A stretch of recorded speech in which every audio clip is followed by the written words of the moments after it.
This tank is just pure point and click fun. With up to 695mm, the Object 292 has one of the hardest hitting guns in the game at the moment.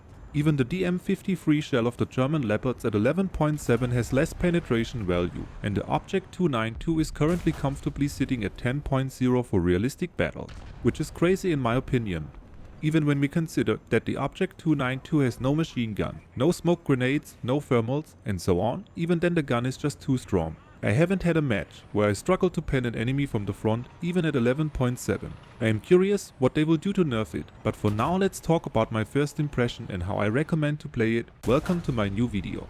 In my other guides I always talk about the advantages and disadvantages, and recommend if you can brawl with a vehicle or if you have to play as support. For those who saw my guide on how to play tanks above 8.0, they know that only speed matters. This is why we will have a look at how fast the Object 292 is in different categories. And based on that I will give a recommendation on how to play it. So let's have a look at the chart. Make sure to check out my guide on how to play higher tiers. I will link it in this video. Please note that I am trying to compare the categories with other vehicles in the corresponding BR range at that time. In addition, I am focusing on the 3 major nations in the comparison and taking into account some frequently played vehicles from other nations.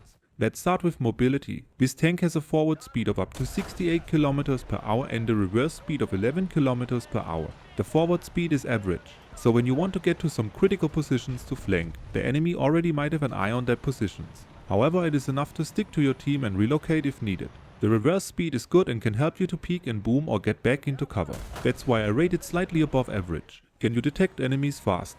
You have no scouting ability like drones or active scouting. You have no machine gun to mow down bushes and other objects or to ping enemies for your team. In addition, you also only get a night vision device for your gunner and no thermals. So no, you are not good at detecting enemies. This is why I rate it rather low.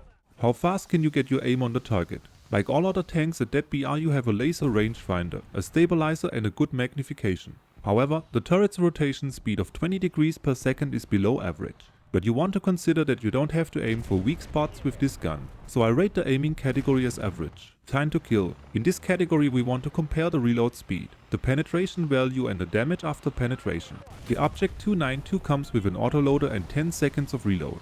This is slower than the majority of the tanks at this BR. But with the autoloader you won't get a penalty when you lose a crew member. This tank has a 152mm gun that can use darts with up to 695mm of penetration and HE shells with 61mm of penetration. No need to say that you will have no problem to penetrate the armor of your enemies. The APFSDS has 7 kg of projectile mass and this does a lot of damage after penetration. So due to the circumstance that you don't have to aim for weak spots and that the shell wipes out every enemy with one shot, I rate this tank as top in this category. Some other things to keep in mind when playing this tank. You don't have a machine gun to shoot down helicopters or low flying jets. This means you'll need the help of your teammates and can't play too aggressively. 10.0 is also a very popular premium vehicle BR range.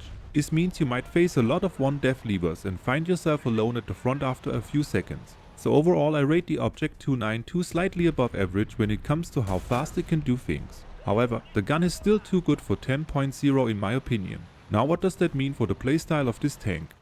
Stick to your teammates and support from the second or third row. You don't have the mobility to get fast to a good remote position. In addition, you need the help of your team with helicopters and while you are reloading. Use the reverse speed to peek and boom behind cover. With the strong gun you can just point and click at the enemy without really aiming for weak spots. This can save you some extra seconds and therefore enables you to even engage the enemy frontally. You don't really have to flank in this vehicle, although it can help. Your turret can take some shots, and since you don't really have a gun depression, sometimes you have to show more of your tank than you actually want to. In such a situation you can also use the HE shells and shoot with the binoculars. Check the leaderboard from time to time and see how many one death levers your team has. Based on this, you can decide if you want to push with your team or stay behind at your current position to defend the capture point.